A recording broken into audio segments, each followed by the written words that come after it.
kabar semua? Senang sekali saya Rini Ayuning Tias dapat menjumpai Anda kembali dalam program kesehatan kita Dokterku, disiarkan langsung dari studio El Sinta TV dan 95,7 FM Fit Radio Semarang. Seperti biasa, selama 1 jam ke depan, kami akan menyajikan informasi seputar kesehatan Anda. Tema kita kali ini sangat menarik, yaitu mengenai current issues about palliative care. Bagi Anda yang ingin tanya langsung, silakan di 021 2520 666 atau bisa juga kirim pertanyaan Anda ke email kami di dokterkuelsinta@yahoo.co.id. Dan hari ini pemirsa, kita kehadiran dengan Dr. Albert Abednego. Beliau adalah dokter dari Bogor Senior Hospital. Kita sapa dulu Dr. Albert yang sudah hadir di samping saya tentunya. Dr. Albert, apa kabar? Baik, iya. Luar biasa ya. Wow, gitu, aku ngeliat sepatunya keren banget nih. Gaul banget nih dokternya. Hari ini mau bahas seputar current issues about palliative care ya. Palliative care atau perawatan paliatif gitu ya.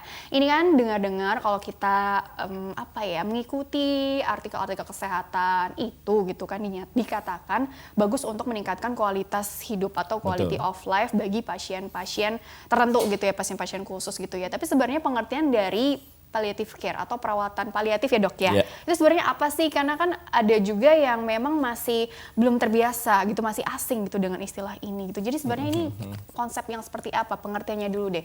Palliative care atau perawatan paliatif ya dok ya? Paliatif ya. Seperti apa itu?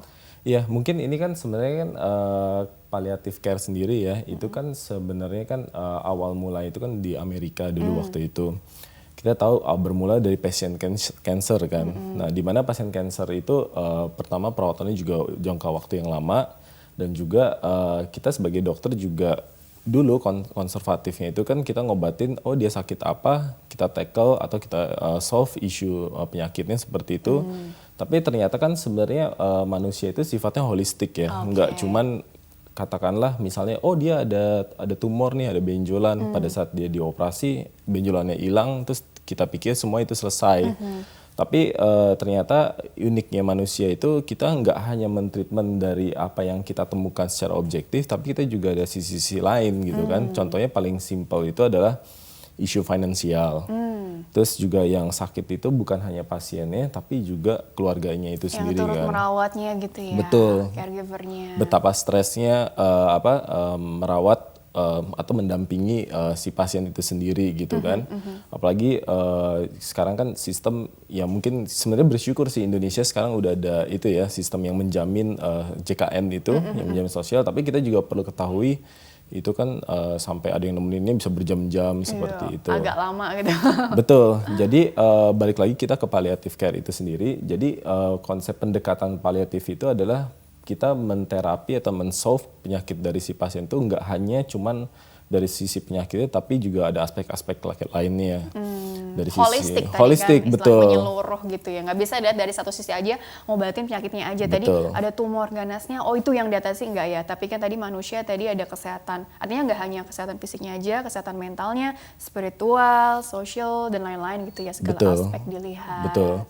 Oleh karena itu nanti pada saat kita kupas tentang paliatif sendiri itu nanti yang berperan di situ ada banyak multisektoral gitu. Jadi kayak misalnya pada saat kita ngerawat itu ada rehab medik, nanti juga ada psikologi, terus juga ada ahli gizi dan lain-lainnya. Jadi kita benar-benar pasien itu kita mengobati secara holistik. Melihat gitu. kebutuhan si pasiennya ini betul, gitu betul, ya dok ya. Betul, apakah memang hanya pasien, kalau dulu kan untuk cancer tadi ya dok ya. Tapi makin kesini semakin, karena konsepnya ini kan menarik ya, holistik, dan artinya kalau kuliah tuh bisa buat apapun sih begitu ya dok ya. Apalagi nggak hanya di stadium akhir gitu kalau untuk cancer sendiri. Mungkin dari awal tuh kan bagus untuk meningkatkan kualitas hidup. Jadi manusia dilihat secara utuh begitu kan, nggak hanya penyakitnya aja, tapi aspek-aspek yang tadi yang sudah kita bahas begitu dokter. Betul.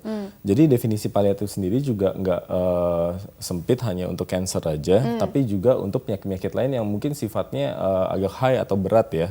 Kayak cancer mungkin ada di juga stroke atau yang jangka waktu lama seperti itu. Tapi poin dari perawatan paliatif ini adalah kita balik lagi ke quality life tadi itu. Nah, quality life itu menyangkut apa aja. Biasanya kan orang sakit itu biasanya pain ya, awal mulai pain itu. Nah, simptom seperti pain atau simptom-simptom lainnya itu yang dirasakan oleh pasien itu yang kita solve sih sebenarnya. Mengurangi nyerinya. Betul. Begitu. Karena nyeri itu sendiri kan ada yang bilang ini subjektif, persepsi aja begitu ya. Yes, Skala nyeri tiap betul, orang betul, bisa betul. beda-beda. Tapi kan karena kita nggak merasakan langsung, kita hanya mungkin mendampingi sebagai caregiver, tapi kan tetap harus paham gitu apa yang dibutuhkan oleh si pasien itu sendiri, terutama itu apabila itu keluarga terdekat kita ya Yes, kan dok benar. Oke, jadi manajemen nyeri itu fokus utamanya. Betul, Itu betul. akan mempengaruhi kualitas hidupnya. Betul. Selain manajemen nyeri bagaimana dok? Nah, kita kan kalau di rumah sakit kan kita fokusnya kalau paliatif itu nyerinya aja yang diatasi, tapi sebenarnya nggak hanya sebatas nyeri doang, tapi balik lagi seperti saya katakan tadi itu ada rehab medik dan lain. Contoh simpelnya adalah misal pasien stroke, ya kan? Pasien stroke itu kan dia akan nanti kesulitan untuk mobilisasi. Nah, itu diperlukan pendampingan dari caregiver atau asisten itu untuk membantu kegiatan sehari-harinya si pasien itu sendiri gitu kan. Nah, jadi balik lagi yang menarik dari paliatif ini adalah sebenarnya yang di kedokteran saat ini kita menuju ke pasien center care. Jadi di mana multidisiplin tadi dokter, perawat dan lain-lainnya itu kita bisa duduk bareng, ya konselor, psikolog, social workers gitu kan. Gitu ya. Volunteer, kita duduk bareng and the end kita discuss talk about si pasien itu sendiri. Hanya satu case padahal satu pasien, tapi Betul. tadi perlakuannya sampai kesatuan tim gitu ya. Betul. Oke. Tapi sebenarnya bagaimana dok? Ini kan termasuk juga si caregivernya dong, artinya kan tadi kita harus memperhatikan juga kesehatan mental yang menjaga juga, karena siapa lagi yang sehari-harinya menjaga si pasien. Betul. Karena kan apalagi tadi kalau dengar case-nya tadi pasien penyandang stroke lah atau pasien terminal itu kan bisa jadi sepenuhnya bergantung kepada orang-orang sekitarnya gitu ya, bukan lagi atau bagaimana dilihat-lihat juga nggak sih dari kemampuan pasiennya ini sendiri, apakah masih bisa mandiri katakanlah atau bagaimana itu dokter? Iya, pada saat tim paliatif itu biasanya kan nanti kan ada multi itunya ya. Itu kita akan ngelihat kebutuhan dari si pasien itu butuh apa nih. Dia butuh caregiver, butuh apa. Nah, pada saat kita ngelihat kebutuhannya dari si pasien ini, kita juga mesti assessment si qualified nggak nih si yang kemampuan dari caregiver ini. Jangan sampai kita juga berpikir oh dia butuh tindakan seperti ini tapi ternyata caregivernya pun juga nggak qualified gitu. Biasanya makanya di rumah sakit sekarang pun pada saat sebelum pasien pulang itu kita biasanya ada meeting juga kan. Ada meeting dengan keluarga pasien, jadi dikomunikasikan kebutuhan-kebutuhan dari si pasien. Nah, di assessment juga oke, ini caregiver seperti ini, bahkan kalau perlu dilatih sendiri. Tapi saya rasa di Indonesia saat ini juga udah mulai banyak ya komunitas caregiver itu yang udah terlatih sih sebenarnya. Ini lebih banyak ke berarti di rumahnya si pasien atau mungkin kalau perawatan paliatif lebih ke ya tadi di hospitalnya. Sedangkan di Bogor Senior Hospital sendiri apakah ada center khususnya gitu untuk palliative care, sehingga artinya mungkin bisa menghabiskan waktu sama atau suasananya juga kan. Ada yang memang maunya di rumah gitu, tergantung dari kondisi pasiennya juga kan, psikisnya pasien juga kita mesti tanya-tanya juga dong gitu. Jadi apakah mungkin sistemnya ya bolak-balik atau bisa satu pusat aja? Oke, jadi sebenarnya palliative care sendiri ini cakupannya ya itu kita nggak bisa mengkotakan hanya di rumah sakit, tapi juga sebenarnya itu holistik bisa di rumah juga. Nah, tapi balik lagi pertanyaannya apakah harus di rumah sakit atau di rumah? Itu justru kita kembalikan dari kebutuhan pasien itu lagi balik. Karena yang nah itulah salah satu metode palliatif, kita melibatkan dari si pasien itu sendiri atau keluarga yang decide gitu. Ini kan model kedokteran konvensional dulu kan lebih ke arah one way ya, satu arah dulu. Oh ini kamu harus di rumah seperti ini, tapi dulu kan dulu. Udah usang. Betul, tapi saat ini terapi kedokteran kan lebih sejajar ya antar pasien itu. Jadi justru kita melibatkan dari si pasien itu sendiri, kamu lebih nyaman di sebelah mana gitu. Apakah kamu di perawatan di rumah atau di rumah sakit? Tentu saya rasa kalau di rumah sakit itu pasti udah ya rata-rata udah mengerti mengenai palliative care, kita akan memprovide. Nah sebenarnya dari pengalaman saya sehari-hari yang jadi isu utama itu sebenarnya justru nanti masalah finansial. Nah ini mungkin agak sedikit berbeda dengan yang di luar negeri ya, karena sistem di luar negeri itu kan asuransi itu kan udah running well banget tuh. Jadi pemerintah benar-benar hadir untuk yang paliatif seperti ini.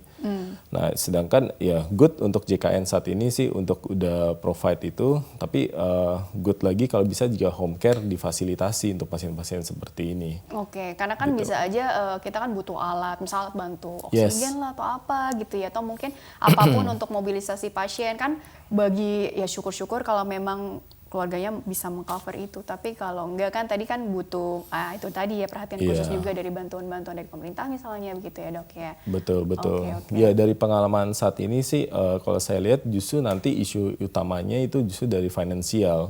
Karena kita tahu kan tadi menghadirkan katakanlah dokter ke rumah atau perawat itu sendiri ke Home visit rumah, itu home ya. visit dan lain itu, atau mungkin kayak psikolog ataupun yang lainnya. Konselor. Karena kan tadi kan Konselor. mentalnya gimana, Betul, belum lagi betul. yang kebutuhan spiritualnya lagi gitu ya. Iya, nah itu kan setiap pergerakan itu kan pasti ada cost-nya ya. Iya. Nah itu yang mesti jadi concern untuk ya mungkin nih juga masukan buat untuk pemirsa di Indonesia. Ini saran sih itu kita mesti bergerak meniru dari luar negeri ya. Karena kalau orang di luar negeri itu mereka udah berpikir jauh ke depan, jadi mereka udah mempersiapkan itu at least dengan asuransi atau katakanlah dengan mereka udah memprepare dana hari tuanya dia ke depan nanti seperti Dana apa. hari tuanya, Betul, begitu ya. karena gimana pun juga manusia itu kan sama aja halnya kayak mobil kan ya. Nanti pada saat seiring dengan berjalannya waktu pasti ada part-part yang dia mulai Ada penurunan fungsi ya organ-organ penurunan fungsi, kita betul ya kan. Aging Nah process. itu yang maksudnya mesti di prepare untuk di hari tuanya nanti itu. Oke, apalagi kan angka harapan hidup kan insya Allah gitu kan makin kesini makin baik, makin tinggi. Syukur-syukur Betul. sih panjang umur, tapi juga bebas penyakit ya, maunya tetap bisa produktif, tetap bermanfaat untuk banyak orang. Tapi Betul, kan betul, ya kalau namanya penyakit kadang-kadang kita nggak bisa menduga juga ya, apalagi yang keganasan kan multifaktorial juga begitu ya dok ya. Betul, betul. Oke, tapi kalau bicara berarti target gitu ya, karena palliative care ini kan istilahnya begini kan, kalau apalagi pasien terminal Yeah. gitu ya, ini kan dibilang kesembuhan tuh gimana juga, karena kan tadi fokusnya untuk mengatasi, meminimalisir nyerinya Yeah, juga, betul, meningkatkan betul. kualitas hidupnya supaya tetap realistis, pasien pun juga paham posisinya di mana, itu juga bagaimana itu kelanjutannya dokter? Iya, jadi sebenarnya nanti paliatif itu kan pendekatannya baik lagi nggak hanya cuman cancer doang, tapi untuk penyakit berat lainnya. Dan itu paliatif nggak hanya untuk pasien yang katakanlah udah prognosanya buruk atau misalnya udah meninggal aja. Bisa dari awal juga bisa ya? dari awal pada saat katakanlah dia terdiagnosa bahwa stroke berat itu. Nah itu sebenarnya paliatif udah bisa masuk gitu. Udah masuk di sana dan itu kebanyakan kan orang denial ya, saya sakit ini gitu. Ya mungkin proses adaptasi penerimaan juga begitu ya dok? Iya ya? betul. Nah itu yang nanti di ekspektasi sama realita itu kita coba untuk mendekatkan itu sih. Jadi supaya pasien juga lebih bisa menerima apa yang dia deritanya atau sakitnya itu sendiri. Berarti untuk mengukur apa ya dok ya, bukan keberhasilan sih sifatnya ya, tapi mengukur apakah ini palliative care-nya udah berjalan sesuai dengan yang diinginkan pasien ataupun keluarga pasien gitu ya. Kira-kira juga bagaimana sih follow up-nya atau mungkin komunikasi antar tim juga ya, karena kan ada tadi psikolog, psikiater, barangkali konselor, terus juga mungkin teman-teman yang lain, artinya nggak hanya dokter yang menangani penyakitnya itu aja, tapi juga untuk mentalnya juga bagaimana gitu. Iya ya. Sebenarnya sih kalau untuk parameter sendiri kayak contoh pain ya, itu sebenarnya bisa ada kalau di dunia kedokteran itu kan ada skala pain itu secara kuantitatif. Tapi ada hal-hal yang sifatnya agak susah juga untuk kuantitatif tapi juga kualitatif gitu. Nanti ya mungkin dari sisi psikolog gitu udah ngelihat oh dia ternyata bisa lebih nerima, lebih tenang gitu. Dan itu kan kita bisa lihat dari pada saat kita ketemu dengan pasien itu sendiri sih sebenarnya. Oke, Gitu. kalau untuk dari sisi si caregiver atau keluarga yang mendampingi si pasien, yang terutama dirasakan dari atau manfaat dari palliative care ini yang berasa sekali ke mereka itu apa ya dok? Karena ketika pasien ini istilahnya quality of life-nya meningkat, jadi yang dampak ke caregiver atau ke keluarga yang turut mendampingi ini kira-kira bagaimana gitu? Jadi berjalan seiringan atau mungkin ada pendekatan khusus juga nih untuk terkait Iya, hal saya ini, rasa dokter? kalau yang diuntungkan yang pertama kali ada pasien itu sendiri pasti ya. Terus yang kedua yang sangat bermanfaat itu adalah keluarganya gitu. Seperti kita tahu bahwa keluarga itu kan mendampingi si pasien atau juga kan juga kita tahu bahwa keluarga juga harus pergi bekerja atau apa gitu. Jadi Apalagi kita mendengar keluhannya setiap hari seperti itu kan. Jadi saya rasa pada saat quality life dan si pasien itu bisa nerima penyakitnya atau dia simptomnya yang itu udah mulai hilang, itu pasti baik si pasien atau yang keluarga terdekat itu pasti sangat tertolong sih. Jadi bebannya ini jadi lebih berkurang gitu Betul. ya, jauh lebih berkurang gitu Betul, ya dok betul. ya. Oke dokter, kita jeda dulu sebentar, nanti di segmen selanjutnya akan ada slide yang cukup banyak ya. Nanti bisa dokter Albert jelaskan lebih detail lagi ya. Baiklah pemirsa, jangan kemana-mana, tetaplah bersama kami akan kembali sesaat lagi.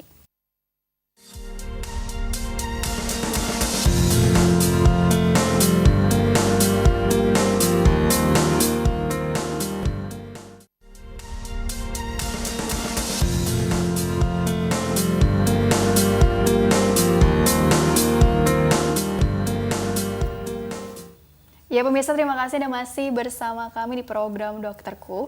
Masih membahas mengenai current issues about palliative care bersama dengan Dr. Albert Abednego. Beliau adalah dokter dari Bogor Senior Hospital. Dokter, dilanjutkan kembali ya dok ya, mengenai tema hari ini yang super menarik ya. Oke, ini ada slide seperti yang sudah aku mention sebelumnya di segmen awal. Slide pertama itu kurang lebih tentang apa? Coba slide. Nah, ini sebenarnya tulisannya kecil-kecil. Dokter bisa kelihatan nggak dok dengan jelas? Intinya sih lebih ke menjelaskan bahwa tadi palliative care itu bermanfaat tidak hanya tentunya untuk pasien, tapi juga secara tidak langsung untuk keluarga dan caregiver. Dan ini harus dilihat secara holistik begitu ya dok ya, manusia secara holistik.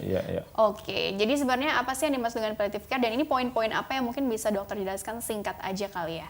Ya, sebelumnya saya juga sorry ini di slide agak kecil ya, mungkin nggak, tapi kurang lebih saya poin-poinnya lihat sih.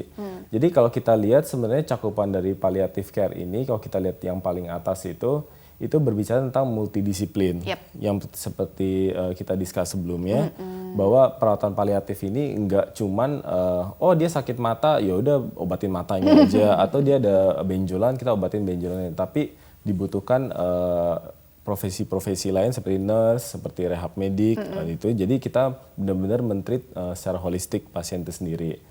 Nah, yang di poin keduanya itu sebenarnya siapa aja sih yang membutuhkan perawatan paliatif ini. Nah, balik lagi kita paliatif ini nggak cuman skupnya cancer, tapi definisinya yang paling awal itu adalah pasien yang menderita atau terdiagnos penyakitnya berat, cukup berat gitu ya. Jadi bukan seperti yang kayak diare atau appendicitis, tapi dia berat dan cukup kronik seperti stroke, cancer gitu. Yang tidak hanya penyakitnya sendiri, tapi bisa mencakup ke psikososialnya, juga masuk ke mobilitas dia sehari-hari, kebutuhan hidup dia sehari-harinya itu ya. Arti panjang keluhannya gitu panjang, ya, berbulan-bulan, bahkan tahunan gitu ya. Oke. Nah, terus yang selanjutnya poin ketiganya itu sebenarnya yang ketiga itu tempatnya ya. Kayaknya deh kalau nggak. Ini benefits ya tadi ya? Ya, benefitnya ya. Oh iya, benefitsnya. Benefitnya dari paliatif ini, jadi ya seperti pasti yang diuntungkan adalah pasien itu sendiri dan juga keluarga terdekat. Terutama yang paling impact berdasarkan pengalaman saya adalah keluarganya itu sendiri. Jadi nggak stres, nggak itu, karena ibaratnya kan keluarga itu kan mungkin bisa dibilang kan orang awam yang nggak terlalu paham mengenai dunia kedokteran, mungkin takut salah mengambil keputusan atau decide. Nah, keputusan-keputusan seperti itu yang akan di take over oleh tim paliatif itu sendiri gitu. Diambil alih lah gitu ya. Betul. Yang keempat baru yang itu di mana ya, betul ya. Jadi sebenarnya kecil-kecil kita nebak-nebak ya dok dari sini, bukannya apa-apa nih. Iya, terus kalau misalnya where itu ya paliatif itu bisa dilakukan di mana aja sih. Bisa baik itu di rumah sakit, bisa di rumah. Balik lagi keputusan itu adalah yang terbaik dari keputusan si pasien maupun keluarganya itu sendiri gitu. Nah, ini yang terakhir kebaca nggak dok? How itu ya? Iya deh kayaknya. Iya how benar. Ya nggak sih? Mungkin ini bisa dikasih tahu dari sini itu yang terakhir apa ya bacanya ya? Oh kecil juga ya. Oke mungkin deh. Di skip aja deh. Coba ya next slide ya. Nah ini, ada istilah konsep hospice dan palliative care ini, maksudnya bedanya apa? Sepertinya mirip-mirip sih. Sepertinya mirip-mirip ya. Iya, sebenarnya hospice sama palliative care ini, hospice itu sebenarnya bagian dari palliative care. Cuman yang paling simple point dari slide ini adalah kalau hospice itu pada saat si pasien itu sudah di-decide bahwa dia mungkin tadi definisinya terminal, Terminal, atau bahkan dari literatur itu dibilang katakanlah umur kamu itu mungkin nggak lebih dari 6 bulan atau 1 tahun. Jadi kalau tadi kita bicara tentang paliatif itu dari sisi apa? Itu waktunya itu bisa dilakukan kapan aja itu, tapi kalau udah orang dengan hospice itu lebih spesifik lagi bahwa dokter sudah mendesain bahwa itu waktunya nggak akan lama lagi. Walaupun memang Tuhan sih yang artinya kan kematian itu Tuhan kan, yang menentukan. iya, gitu. tapi mesti ini perkiraan berdasarkan secara analisa dari tim itu bahwa ini udah nggak akan lama, itu dari sisi poin pertamanya. Nah poin keduanya, pada saat kita tahu bahwa si pasien ini benar-benar udah waktunya nggak lama lagi atau udah pendek karena prognosa udah buruk, yang kita kejar lagi itu bukan benar-benar kesembuhan, tapi lebih ke arah simptom yang tadi itu. Oh dia ada pain, kita manajemen painnya gitu kan. Kalau pada saat dia ada kesulitan bergerak tuh benar-benar, jadi benar-benar quality life-nya itu yang dibangun.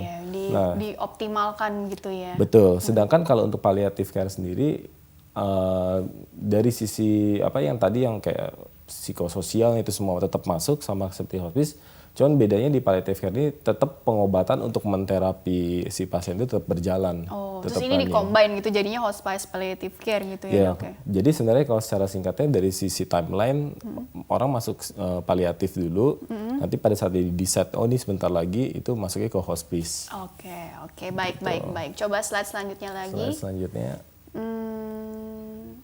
Ya sebenarnya siapa yang membutuhkan palliative care tadi sudah dibahas. Iya, sebenarnya ini poinnya juga sama ya? sih ya. Oke, next aja deh kalau Next gitu aja. ya.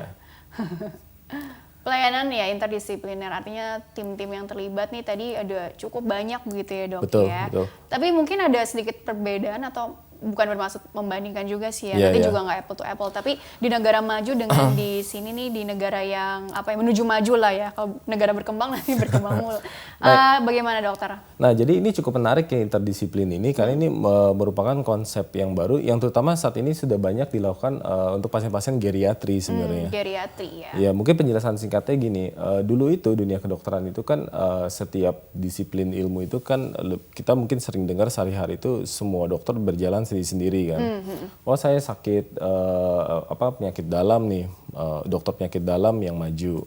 Nanti pada saat dia ada sakit mata, ntar ada dokter mata yang maju gitu. Nah tapi itu yang kita sebutkan multidisiplin kan, nanti semua masuk. Nah tapi interdisiplin ini jadi benar-benar si pasien ini ada yang mengkomandokan.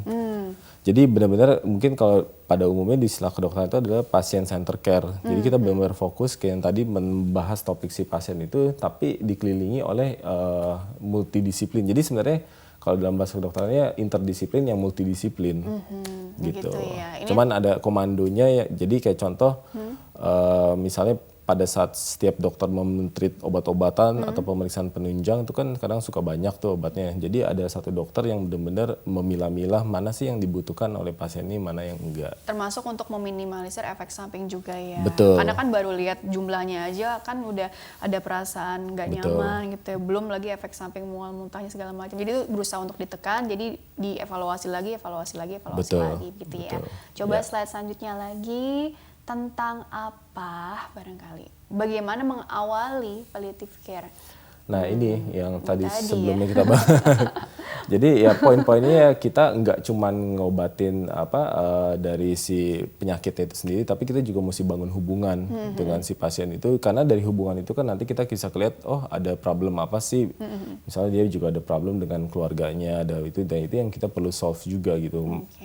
Gitu. Relationship, termasuk keuangan, keyakinan pribadi. Makanya salah satu profesi yang dilibatkan sini kan juga sebenarnya kan keagamaan ya. Entah itu ustadz atau pastor gitu juga. Itu yang sesuai bisa dengan kepercayaan atau keyakinan masing-masing. Gitu ya. Kebutuhan masing-masing pasien lah ya, intinya seperti itu. Ya, betul. Next.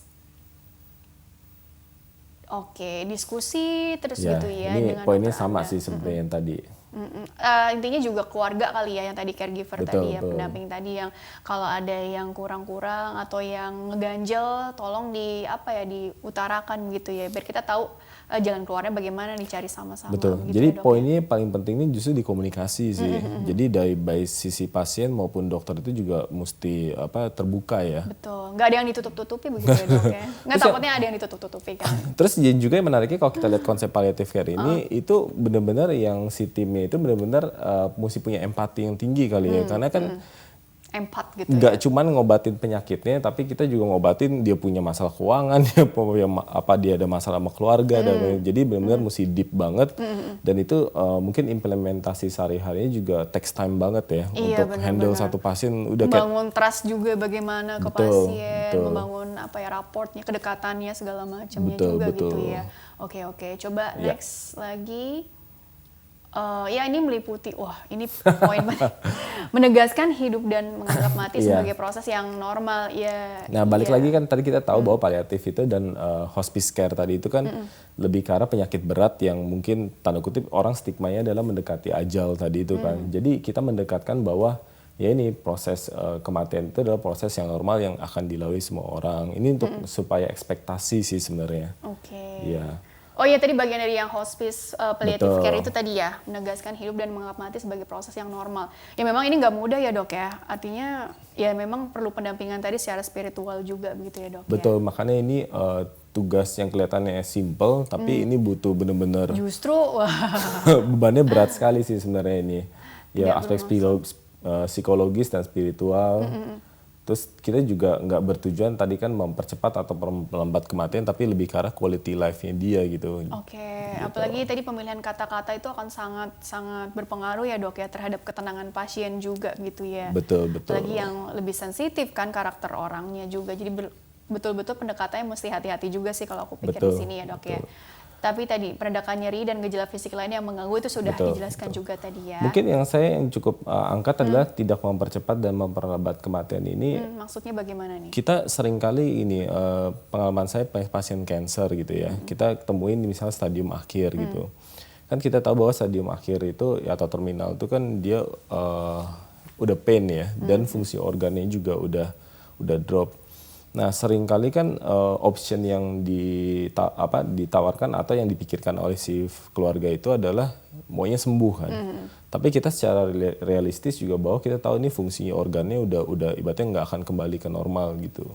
Nah, jadi yang kadang-kadang bagaimana menjelaskan justru agak kontroversinya adalah justru kematian adalah jalan terbaik gitu.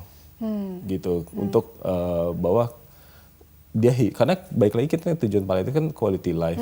Buat apa dia secara organ apa itu hidup, jantung berdenyut, bernafas, tapi ending cuma hanya terbaring Seperti banyak tersiksa begitu tersiksa, ya dok ya. betul. Oke, gitu ya. Jadi memang ngelihatnya tuh harus Betul. bijak, holistik. Jadi nggak bisa sembarangan juga apa ya istilahnya ya berpendapat juga ya. Betul, Harus dilihat secara betul. menyeluruh lah tadi Iya. balik lagi. Biasanya yang problem nanti dari sisi keluarga sih, yang masih nggak rela untuk melepaskan. Acceptance-nya ini gitu ya Betul. dok ya. Ya memang butuh proses sih, tapi ya itulah tadi ya perjalanan hidup ya, kita nggak bisa kadang menduga-duga juga gitu ya dok ya. Oke. Betul. Baik, coba slide selanjutnya lagi. Waduh, ini tentang apa? Oh, ini keputusan Menteri Kesehatan Republik Indonesia. Ya ini nih. sebenarnya pilar-pilarnya ya. Jadi paliatif itu ya kita poin pertamanya nyeri, tapi baik lagi nggak hanya cuma nyeri, tapi ada keluhan fisik lainnya kan. Terus yang ketiga keperawatannya gimana, seperti mobilisasi atau kebutuhan dasar dia sehari-hari gimana, itu yang perlu di-solve juga. Dukungan psikologis, itu juga sosial, kultural, dan mungkin keluarga ya, family itu sendiri. Cultural, spiritual, gitu Betul. ya. Dan persiapan selama Persiapan, masa duka cita. Betul. Ini juga kesiapan dari pihak keluarga juga tadi ya dok ya, yang Betul, sudah betul. dokter mention sebelumnya. Nah ini Betul. peran spiritual dalam palliative care. Nah ini bagaimana dokter? Nah ini spiritual kan mungkin sama aja ya tadi, cuman di pendekatan sisi psikologis ya. Kelihatan dok. Profesional kesehatan memberikan perawatan medis, menyadari pentingnya pasien dalam memenuhi kebutuhan spiritual dan keagamaan. Pasien di bawah perawatan paliatif. Ketiga dari poin ini sebenarnya adalah supaya secara psikologis dia bisa menerima penyakitnya dan lebih tenang ya mengenai penyakitnya, itu aja sih. Oke, soalnya kan tadi kan ini berkaitan dengan keluhan jadi depresi segala macam gitu Betul, ya dok betul, ya. betul. Nah ini apa nih, kok ada pernikahan anak dan juga ada Nah ini ya salah satu bagian dari paliatif itu, seperti kita tahu kan, kadang-kadang pada saat si pasien itu dia udah terminal, tapi dia punya keinginan misalnya, oh saya pengen sebelum saya pergi menikahkan anak saya, atau misalnya saya mau merayakan bersama keluarga saya ulang tahun. Nah yang seperti hal itu kita juga biasanya fasilitasi gitu. Ini bagian dari yang hospice palliative care tadi ya, Palliative Dok, ya. care itu. Jadi betul. ingat film ini nggak sih, bucket list itu loh. Jadi sebelum meninggal ada daftar keinginan yang harus diselesaikan dulu begitu ya. Betul. Intinya seperti itu ya gitu ya. Betul, Jadi betul. apa ya? Jadi kehidupannya itu benar-benar apa tuh tadi berjalan dengan optimal, quality of life-nya meningkat walaupun dengan kondisi yang seperti itu. Betul, gitu ya, iya. Dok, ya. Jadi ini gambar-gambar ini sebenarnya poinnya kita dapatkan dari keinginan dari si pasien atau keluarga itu sendiri gitu. Jadi makanya yang menarik dari dunia kedokteran atau industri rumah sakit saat ini nggak hanya melayani untuk penyakitnya itu sendiri, tapi juga kadang-kadang hal-hal yang seperti kayak IO jadinya kan, ya kan, hal-hal seperti itu. Tapi ya itu justru kelihatannya nggak berhubungan dengan penyakit, tapi justru itu yang bisa bikin quality life-nya dia sih. Jadi poin lagi baik lagi quality life-nya. Tapi justru ini dong yang bagus ya betul, sebenarnya dong. betul, gitu kan. Dan mudah-mudahan nanti kedepannya ini semakin dikembangkan juga begitu ya, Dok, sesuai dengan tadi kebutuhan masing-masing pasien gitu. Oke, baik, coba. Wah, ini kecil-kecil juga, kelihatan nggak? Aduh. Iya, sebenarnya ini sih bagan sebenarnya sama persis kayak yang di depan poin-poin tadi. Jadi bahwa untuk pelayanan paliatif dan hospice ini itu butuh support dari banyak hal ya. Itu kan kalau kita lihat ada nurse, ada mungkin ada volunteer. Cuman di sini kalau saya ada lihat overnight care juga ya. Oh, kan. iya. Dan juga mungkin yang menarik di Indonesia ini kan social workers ya. Itu kan kalau kita di luar negeri itu udah biasa ya, udah ada, tapi Indonesia sepertinya masih belum. Tapi saya rasa nanti akan berkembang ke arah sana sih. Ya, amin gitu ya. Biar jadikan banyak juga yang diuntungkan Betul, gitu ya, Dok, betul. ya. Soalnya ini ada lagi nggak? Ini sebenarnya lebih ke kesimpulan dari dokter. Iya. Itu buat nanti aja deh, Nanti buat aja, segmen sama terakhir aja. ya. Betul. Oke, aku mau dokter beri tanggapan dulu nih buat pertanyaan dari email ya. Baiklah, jadi bagi pemirsa yang ingin bertanya via email, silakan kirim saja pertanyaan ke email kami di drkuelsinta@yahoo.co.id. Format lengkapnya di bawah ini, nama, usia Anda atau usia pasien yang ditanyakan, serta tempat tinggal, juga pertanyaannya selengkap mungkin ya. Pertanyaan pertama ini dari Yanti dari Bekasi. Ini pertanyaan dari arsip kami ya, Dok ya. Bagaimana sih, Dok, apakah perawatan paliatif ini bisa diterapkan pada pasien non-kanker? Tadi sebenarnya udah terjawab ya, Dok ya, perbincangan kita ini. Tapi pertanyaan selanjutnya, bagaimana meningkatkan kualitas hidup pada pasien penderita diabetes kronik nih, jatuhnya penyakit kronik yang sudah puluhan tahun sakit, sudah tua, renta, dan pikun, ada pikunnya. Oke, apabila kondisi pasien berusia lebih dari 85 tahun dan sudah sulit dimobilisasi untuk periksa rutin gula darah ke rumah sakit, takutnya ada komplikasi gitu ya, Dok ya. Apa sebaiknya saran dokter untuk perawatan sehari-hari di rumah? Jadi perawatan paliatif untuk penyakit kronik gitu ya, dengan kondisi yang sulit dimobilisasi. Jadi mungkin ada juga yang di tempat tidur aja ya kan, mau ke misalnya kamar mandi mesti dibopong dulu atau ya ada alat bantu. Jadi bagaimana supaya keluarga juga sabar juga, terus juga telaten juga merawatnya, tapi juga nggak tetap terkelola dengan baik lah stresnya segala macam gitu, Dokter. Oke. Jadi sebenarnya kalau saya mendengar dari pertanyaan atau case-nya ini kan sebenarnya kan pasien geriatri ya, udah tua ya, dan juga ada complicated juga dengan masalah diabetesnya. Ini perlu dibedakan ya lansia dengan geriatri ya, katanya kalau geriatri itu yang ada disertai penyakit komorbid gitu ya, Dok ya, atau sebenarnya sama aja konsepnya? Sebenarnya sih lansia mah itu cuma perbedaan istilah aja, cuman memang nanti kalau itu ada komorbid dan lain-lainnya itu. Tapi poinnya kalau saya lihat ini udah masuk lansia dan juga ini ada masalah medical. Nah sebenarnya yang perlu saya tanya balik itu adalah dari keluarganya itu sendiri, apakah ada yang benar-benar intens merawat dari si pasien ini sendiri sih.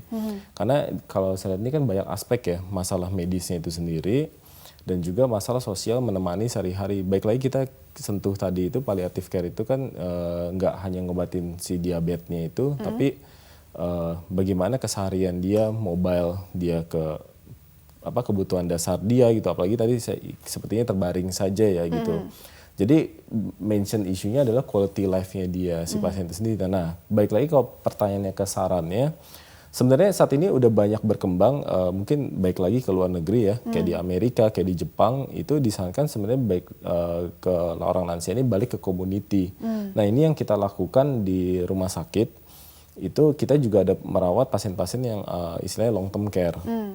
long term care. Betul, long term care memang ini khusus untuk pasien-pasien yang lansia dan juga berpenyakit gitu. Jadi tujuannya adalah supaya dari keluarganya pun dari sisi pasiennya pun juga teratasi. Jadi si pasien itu di treatment di rumah sakit dan juga dari sisi keluarga juga nggak stres kan di rumah. Ini gimana nih yang nemenin siapa, belum lagi ntar Sebaiknya makannya. juga ganti-gantian ya bagi tugas, nggak cuma artinya satu aja misalnya pasangannya aja yang takutnya dia aja bebannya di dia semua. Betul. Gitu ya. Jadi ini juga penting manajemen betul. lagi ya. Jadi saran saya kalau misalnya memungkinkan justru dibawa ke community atau di perawatan long term care itu di rumah sakit. Yang kedua atau katakanlah pengen dekat di rumah adalah menggunakan home care. Jadi ada caregiver atau profesional seperti perawat yang memang ada maintain gitu. Jadi sebisa mungkin jangan keluarga itu jadi ikut sakit sih sebenarnya. Iya, betul. Itu poin utamanya. Apalagi nih usianya lebih dari 85 tahun, artinya gini kan kebutuhan orang untuk tetap bersosialisasi. Betul. Jangan sampai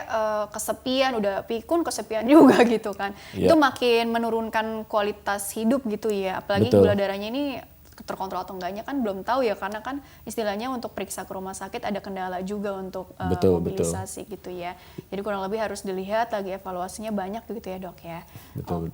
Baik, pertanyaan selanjutnya dulu nih dari Marina dari Jakarta dokter.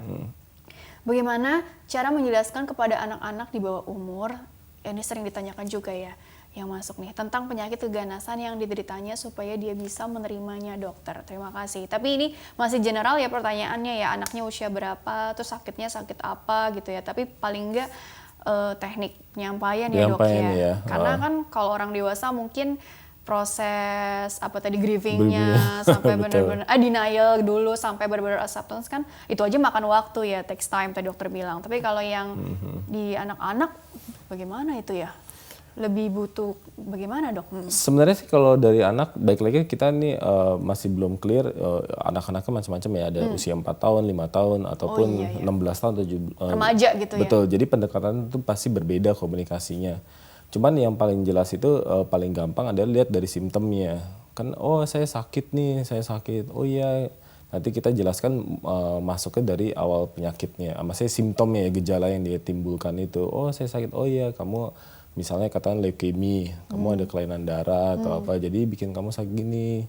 Biasanya nanti kita komunikasikan juga supaya kamu nggak sakit, kamu harus seperti ini gitu. Jadi balik lagi kalau cara menjelaskan itu balik lagi tergantung dari usianya, karena kan setiap usia itu pasti cara berpikir berbeda dan dari gejala atau simptomnya kita bisa masuk sih saran saya. Oke, jadi dilihat-lihat juga dari usianya juga, terus dilihat keluhannya apa, mungkin Betul. lebih mengeluh apa, mungkin dia kesepian, udah nggak bisa ketemu teman-temannya lagi, jadi mungkin itu yang perlu dicari tahu lagi apa sih yang mengganggu pikirannya dia atau jadi begitu ya dok ya, dilihat-lihat komunikasi jalan terus tadi ya kepada si pasien ini ya. Baik dokter, kita jeda dulu sebentar, dilanjutkan kembali di segmen terakhir ya dok ya. Baiklah pemirsa, jangan kemana-mana, tetaplah bersama kami akan kembali setelah pesan-pesan berikut ini.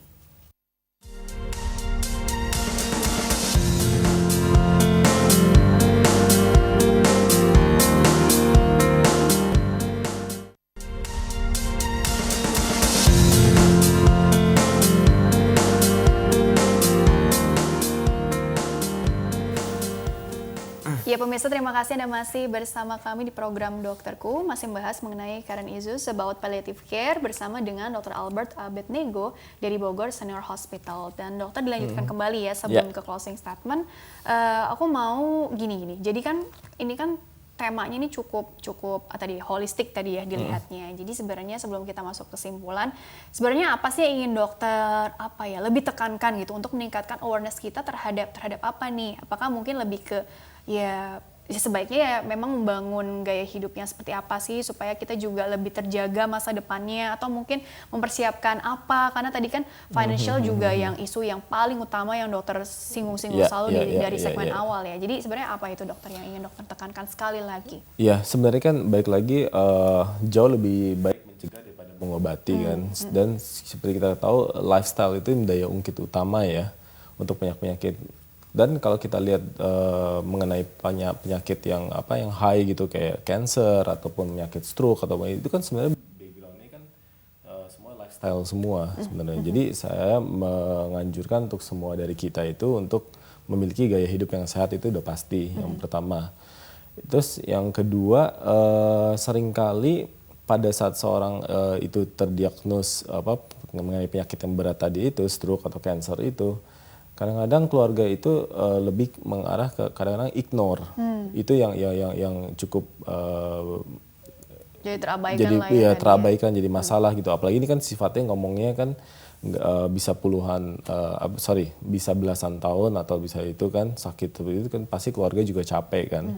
Dan yang ketiga juga jangan sampai gara-gara satu orang yang sakit sampai satu keluarga jadi sakit semua sih. Oke, makanya tadi ini penting sekali ya, kan ada istilahnya ada komunitas, social workers, volunteer segala macam ya dok ya. Ini sebenarnya yang perlu lebih disoroti lebih dalam lagi sih menurut aku, karena kan tadi dokter juga sempat singgung misalnya kalau yang sesama warrior atau bahkan survivor gitu ya. Nah ini bagaimana peran mereka juga gitu supaya kita juga dapat gambaran bahwa untuk tetap semangat gitu ya di tengah kondisi seperti sekarang ini dokter. Betul.